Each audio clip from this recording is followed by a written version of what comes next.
जय हिंद एवरीवन। इस वीडियो में हम अपना बेसिकली जो MGPE 11 है, ठीक है, उसके कुछ प्रीवियस ईयर क्वेश्चंस डिस्कस करने वाले हैं कब के, जून 2025 के। सो अपने फर्स्ट क्वेश्चन पे आ जाते हैं। जो अपना फर्स्ट क्वेश्चन है that is discuss the concept of human security and Gandhian approach to human development. ये अपना फर्स्ट क्वेश्चन है, ठीक है। इसका मैं थोड़ा कलर चेंज कर लेती हूँ थोड़ा अलग बनाने के लिए। देखो, फर्स्ट क्वेश्चन है discuss the concept of human security, मतलब ह्यूमन सिक्योरिटी क्या है, ठीक है। और गांधी जी थे जो उनकी क्या अप्रोच थी ह्यूमन डेवलपमेंट के लिए। तो basically human security is a broad and people centred concept. Broad मतलब बहुत बड़ा है, पीपल सेंटर्ड मतलब लोगों को देख कर बनाया गया है। That prioritizes protecting individuals from various threats beyond traditional military concern। पुराने टाइम में जो ह्यूमन सिक्योरिटी थी उसका मतलब सिर्फ इतना हुआ करता था कि जो आपकी मिलिट्री है वो लोगों को बॉर्डर पे बचा ले, मतलब दूसरे देश के लोग आप पे अटैक ना कर पाए। बट आज के टाइम में ऐसा नहीं है। आज के टाइम में इंडिविजुअल्स को, मतलब हर एक बंदे को बचाना है हमें। किस चीज़ से बचाना है? Focus it focuses on freedom from fear. डर से आज़ादी, डर से आज़ादी। डर किस चीज़ का? वायलेंस का डर या फिर फिजिकल हार्म का डर। एंड फ्रीडम फ्रॉम वांट, कि हमें इस चीज़ की ज़रूरत है, इस चीज़ से आज़ादी चाहिए हमें। किससे? पोवर्टी से, हंगर से, डेप्रीवेशन से, गरीबी से, ठीक है, कमी से। इस सब से हमें आज़ादी चाहिए बेसिकली, ठीक है। The main dimensions of human security include, कौन कौन से ह्यूमन सिक्योरिटी के मेन डायमेंशन है? 7 मेन डायमेंशन आएंगे। पहला आ जाता है आपका इकोनॉमिक, दूसरा आ जाता है फूड, फिर आ जाता है हेल्थ, फिर एनवायरनमेंट, पर्सनल एंड कम्युनिटी, ठीक है। ये आपके कौन से मेन डायमेंशन आ जाते हैं। और एक आ जाता है आपका पॉलिटिकल सिक्योरिटी, साथ है मेन। तो जो हर एक डायमेंशन है वो ज़रूरी है, किस लिए? Overall well being and dignity of the individual. अगर आपने एक बंदे की डिग्निटी, ठीक है, सम्मान को बचाना है तो उसके लिए सातों के सातों जो आपके डायमेंशन है वो क्या है? ज़रूरी है, एसेंशियल है, ओके। अब फर्स्ट वन आपका आ जाता है इकोनॉमिक सिक्योरिटी। इकोनॉमिक सिक्योरिटी क्या बोलती है? इकोनॉमिक सिक्योरिटी बोलती है कि हमें स्टेबल एम्प्लॉयमेंट चाहिए। भाई ऐसा ना हो आज मेरे पास रोज़गार है कल मेरे पास रोज़गार नहीं, ठीक है। एंड इनकम चाहिए ताकि मैं गरीबी से बच सकूं, गरीबी को रोक सकूं, ठीक है। फूड सिक्योरिटी क्या बोलता है? फूड सिक्योरिटी बोलता है कि मेरे पास सफिशिएंट हो और न्यूट्रिशियस फूड हो। हेल्थ सिक्योरिटी थर्ड टाइप आपका क्या बोलता है? इंडिविजुअल्स को बचाता है किस चीज़ से? डिजीजेस से, बीमारियों से, ठीक है। और health care, proper health care provide करता है। एनवायरमेंटल सिक्योरिटी मतलब safeguarding natural resources and preventing natural disasters. जो आपकी आपदाएं आती हैं उनसे बचाव, ठीक है, और आपकी जो नेचुरल रिसोर्सेज हैं उनको बचाना। Next one is your personal security. Personal security protects from physical violence. कोई आप पे मारपीट ना करे, क्राइम ना करे, कोई आपको अब्यूज़ ना करे, बुरा ना बोले, ठीक है। कम्युनिटी सिक्योरिटी का मतलब community security protects cultural identity.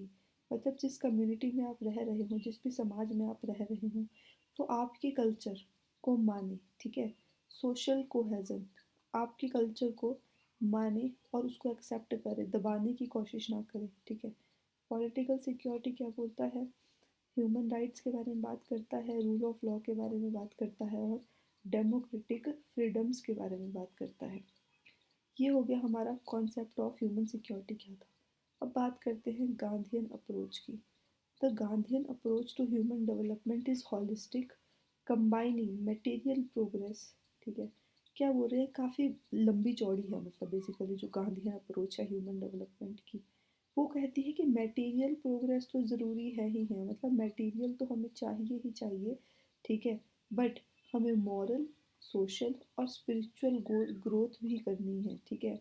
Gandhi believed जो डेवलपमेंट है that should be inclusive, sustainable and centred on justice and dignity for all, specially marginalised groups.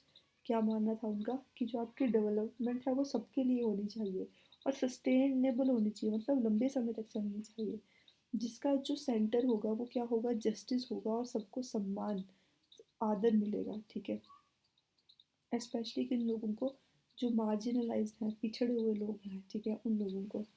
उसके बाद गांधी जी एक कॉन्सेप्ट देते हैं ग्राम स्वराज का, मतलब विलेज सेल्फ रूल का।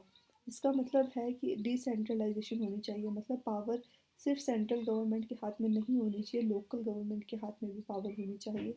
एंड बात करते हैं सेल्फ रिलायंस ऑफ विलेजेस की। कैसे होंगे विलेज सेल्फ रिलायंट, खुद पे डिपेंडेंट कैसे होंगे, अगर वहाँ पे लोकल इंडस्ट्रीज होंगी। कैसी इंडस्ट्रीज, स्पिनिंग की और वेविंग की, ठीक है, खादी जैसे की, ठीक है, जिससे उनकी जो डिपेंडेंसी है औरों पर वो क्या हो जाएगी, कम हो जाएगी और उससे इनइक्वालिटी भी कम होगी। ओके। उसके बाद उन्होंने बात करी कैसे प्रिंसिपल्स की, नॉन वायलेंस मतलब अहिंसा, एंड ट्रुथ, ट्रुथ मतलब सत्या, इनकी बात करी उन्होंने, ठीक है। उन्होंने कहा कि जो हमें डेवलपमेंट तो चाहिए पर वो डेवलपमेंट विदाउट वायलेंस होनी चाहिए या फिर विदाउट एक्सप्लॉयटेशन होनी चाहिए, ठीक है। सिंप्लिसिटी इन लिविंग, जितना आप सिंपल रहोगे, रिस्पेक्ट करोगे नेचर की, ठीक है, मटेरियलिज्म को ख़त्म करोगे, कम करोगे, मतलब कि मुझे सोना चाहिए, चांदी चाहिए, गाड़ी चाहिए, उस चीज़ को कम करोगे, ठीक है, तो उससे क्या होगा, एनवायरमेंटल स्टेबिलिटी आएगी और सोसाइटी में भी इक्वालिटी आएगी। ओके।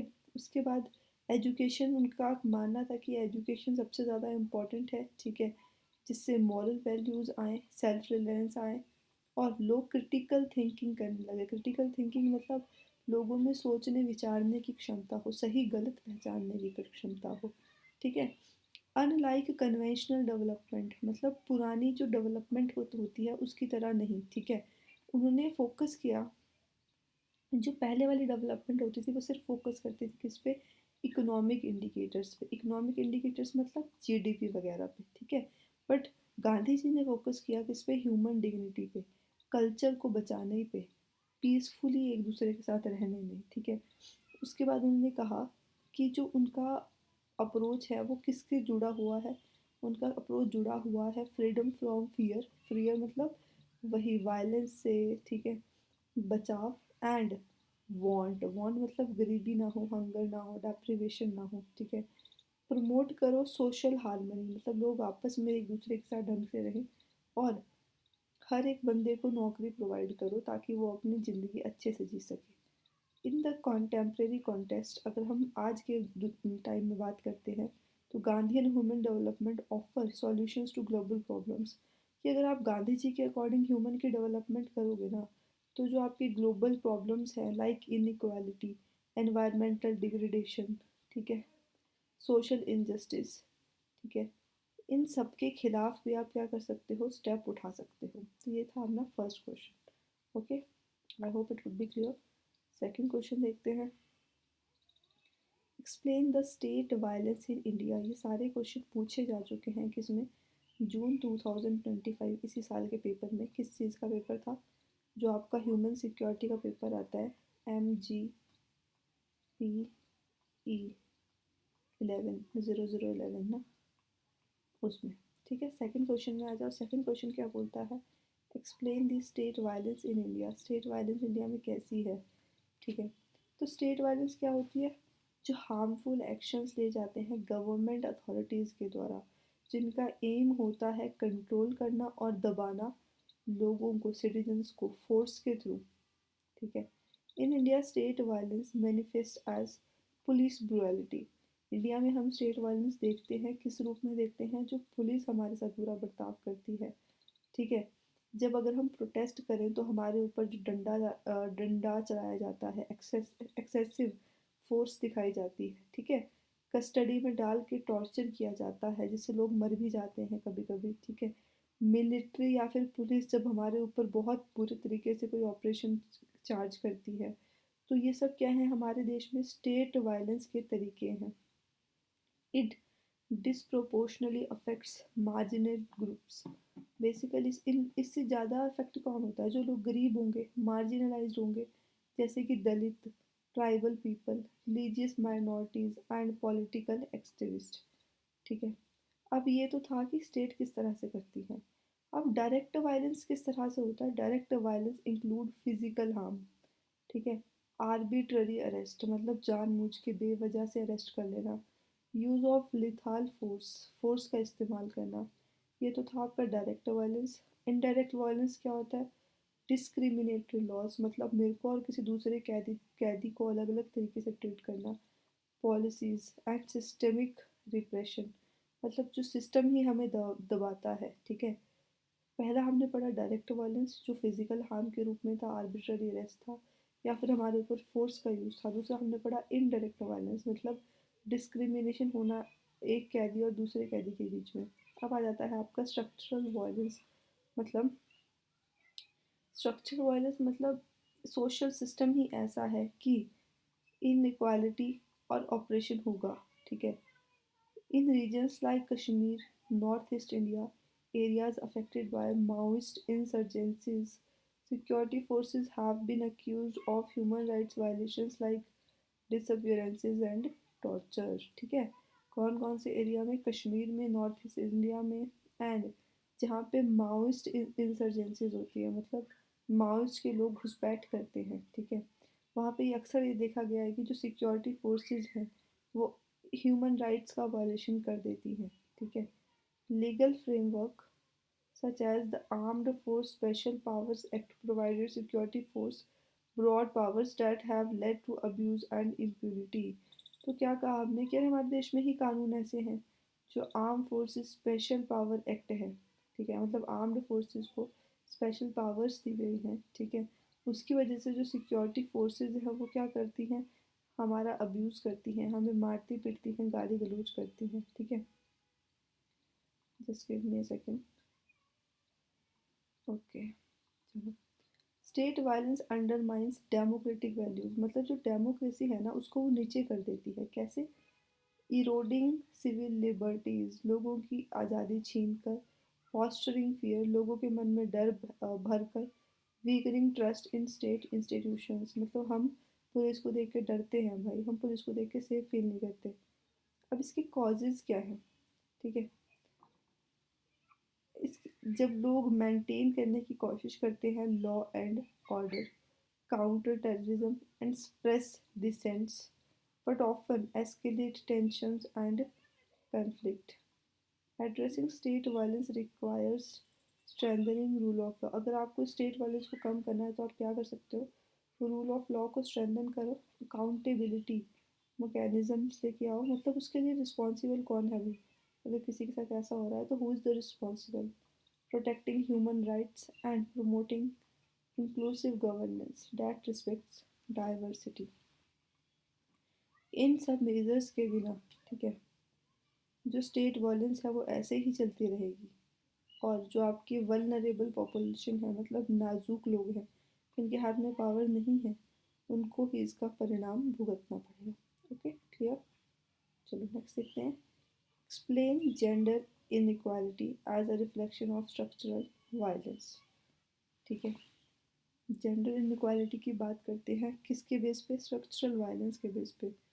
जेंडर इनक्वालिटी का मतलब होता है women and gender minorities face systematic damages disadvantages in social economic political and cultural spheres. ठीक है, क्या बोला हमने? बेसिकली जेंडर इक्वालिटी क्या है?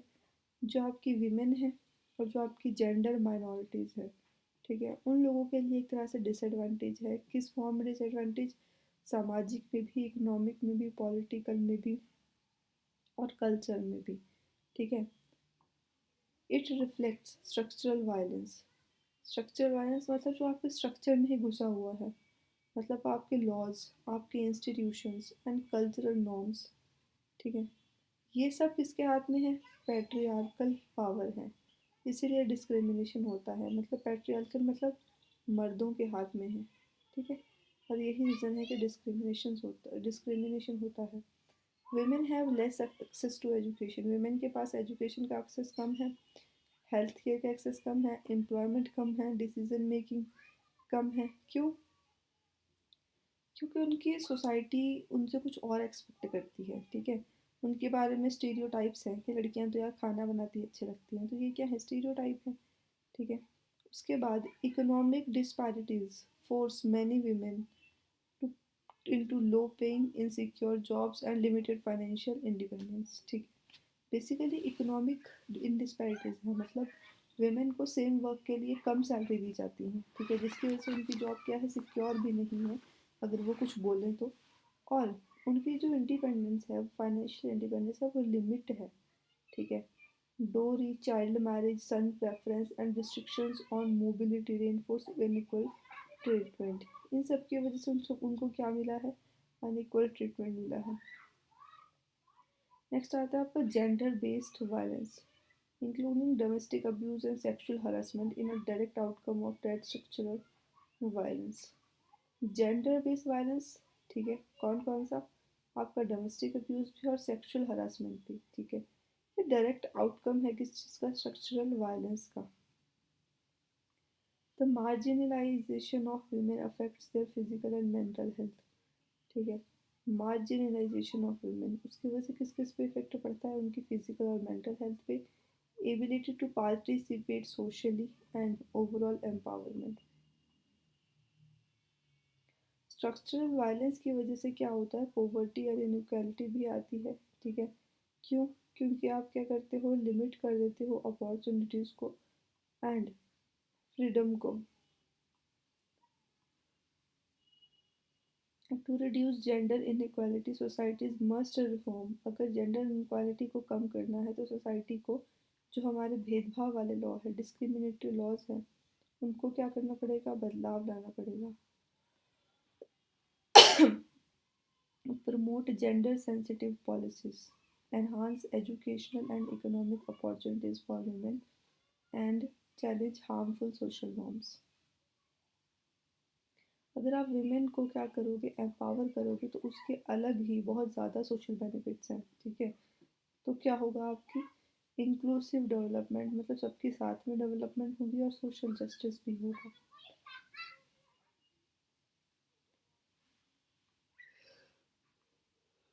नेक्स्ट देखते हैं,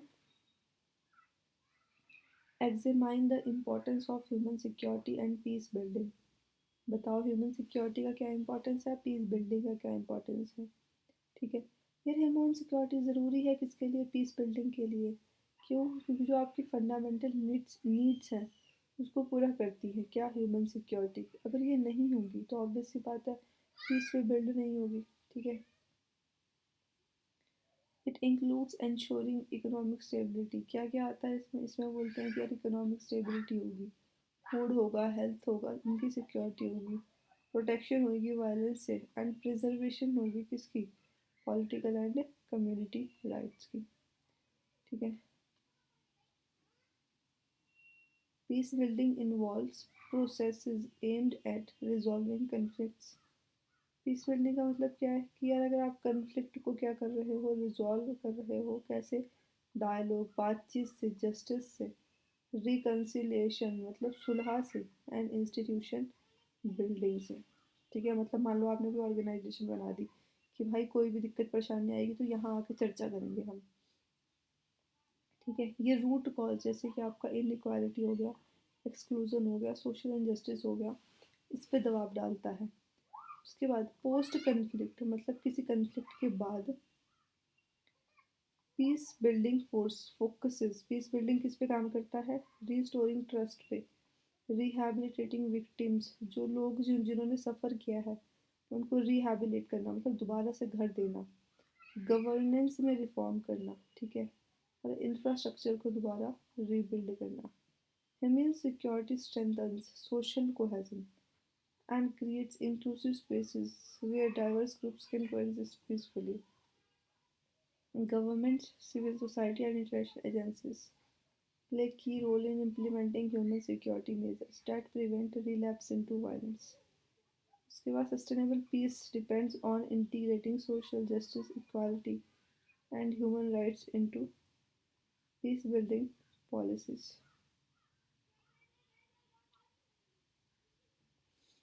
Therefore, human security provides the foundation without which peace cannot be sustainable or meaningful. for affected population.